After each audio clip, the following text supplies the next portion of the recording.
warahmatullahi wabarakatuh. Salam sejahtera untuk kita semua. Tabi pun. Yang saya hormati Bapak Dr. Andes Nurdin MSI dan Ibu Rahmawati MPD selaku dosen pengampu mata kuliah ekonomi lingkungan. Baiklah, pada materi ini saya akan membahas mengenai pengenalan konsep cost benefit analysis atau CBA dan lingkungannya.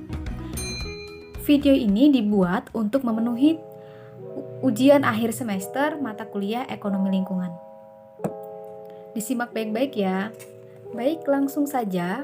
Sekarang kita masuk ke cost benefit analysis. Jadi, cost benefit analysis sendiri itu merupakan sebuah istilah yang pertama kali digunakan oleh Jules Dupuit, seorang insinyur asal Prancis, melalui artikel yang ditulisnya di tahun 1848 dengan judul On the Measurement of the Quality of Public Works. Cost benefit itu sendiri adalah proses pembandingan biaya yang diperkirakan dengan manfaat yang berkaitan erat dengan pembuatan keputusan untuk menentukan apakah keputusan yang akan dibuat tersebut masuk atau tidak dari perspektif bisnis. Namun di sini, analisis biaya manfaat lingkungan atau CBA itu mengacu pada penilaian ekonomi terhadap kebijakan dan atau proyek yang bertujuan untuk meningkatkan penyediaan jasa lingkungan ataupun penilaian ekonomi terhadap tindakan yang mungkin mempengaruhi lingkungan. Nah, itu juga terkadang bisa menjadi negatif. Selanjutnya, analisis manfaat dan biaya lingkungan itu digunakan untuk mengevaluasi penggunaan sumber daya agar dapat digunakan secara efisien.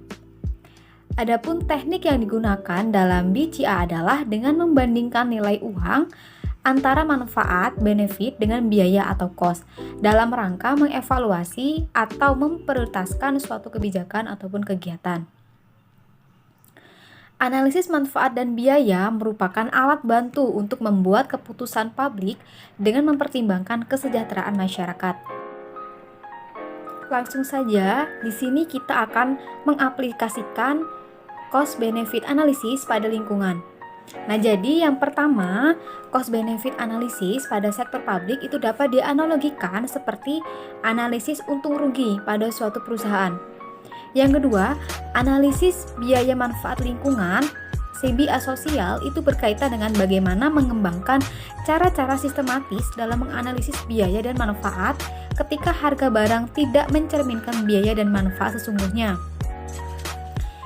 Yang ketiga, saat ini analisis manfaat dan biaya merupakan alat utama dalam membuat evaluasi program atau proyek untuk kepentingan publik seperti manajemen sumber daya alam dan pengembangan energi alternatif.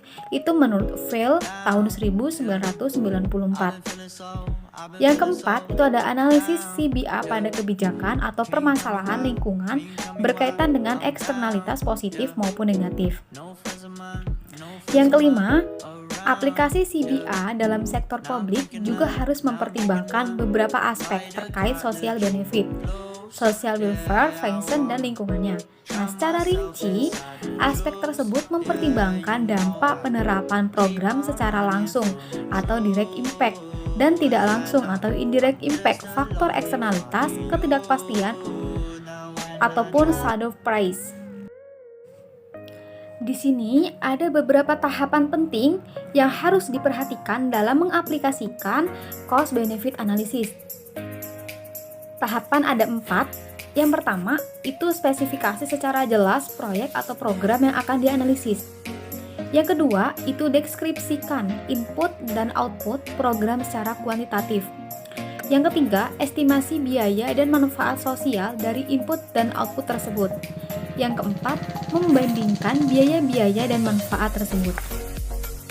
Selanjutnya, dalam mengaplikasikan cost benefit analysis dalam konteks lingkungan atau kebijakan publik, perlu mempertimbangkan yang pertama, bila output dan input tidak dijual di pasar, harga pasar tidak berlaku, misalnya untuk udara bersih, untuk keselamatan hidup, ataupun untuk pelestarian padang gurun dan keadaan alami.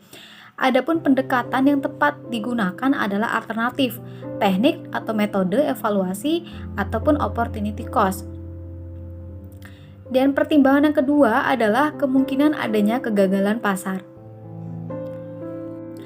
Setelah itu, kita akan mengidentifikasi biaya dan manfaat. Dalam menentukan manfaat dan biaya suatu program atau proyek, harus dilihat secara luas pada manfaat dan biaya sosial, dan tidak hanya pada individu saja. Manfaat dan biaya sosial tergolong dalam kategori manfaat yang tidak dapat dipasarkan, sehingga termasuk kategori manfaat dan biaya yang tidak berwujud atau intangible benefit and intangible cost. Meskipun manfaat dan biaya yang tidak dapat dipasarkan sulit dihitung, tetapi harus dipertimbangkan dalam perhitungan manfaat dan biaya suatu proyek atau publik dan sosial. Adapun manfaat dalam cost-benefit analisis sosial yang harus diperhitungkan, yaitu ada dua, ada manfaat langsung dan manfaat tidak langsung, di mana manfaat langsung adalah tujuan utama proyek atau program yang timbul karena meningkatnya hasil atau produktivitas dengan adanya proyek ataupun program. Nah, misalnya nih, manfaat langsung proyek pembangunan untuk mengairi sawah adalah kenaikan hasil sawah karena kenaikan produktivitas tanah akibat baiknya pengairan sawah. Manfaat yang tidak langsung itu disebabkan adanya proyek atau merupakan hasil sampingan. Dalam hal tersebut, proyek itu termasuk ke manfaat tidak langsung, yaitu kenaikan produktivitas tanah di luar area perairan dari dan atau tidak ada perairan sama sekali. Yang terakhir, kita akan memasuki biaya.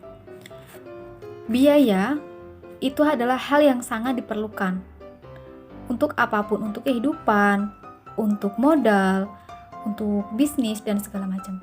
Jadi di sini perhitungan biaya suatu proyek harus dilakukan dengan perhitungan biaya alternatif dari penggunaan sumber ekonomi. Perhitungan ini harus memasukkan biaya langsung dan biaya tidak langsung yang berhubungan dengan proyek. Misalnya, suatu proyek pengairan di suatu area yang menyebabkan berkurangnya pengairan di area lain. Dalam membuat evaluasi proyek, penurunan produksi tanah dan area lain yang terpengaruh harus dimasukkan ke dalam biaya proyek tersebut. Di sini, biaya sosial dapat diperkirakan dengan menggunakan prinsip opportunity cost, di mana opportunity cost itu dalam penggunaan sumber daya alam merupakan nilai tertinggi bagi masyarakat dari berbagai alternatif penggunaan sumber daya tersebut.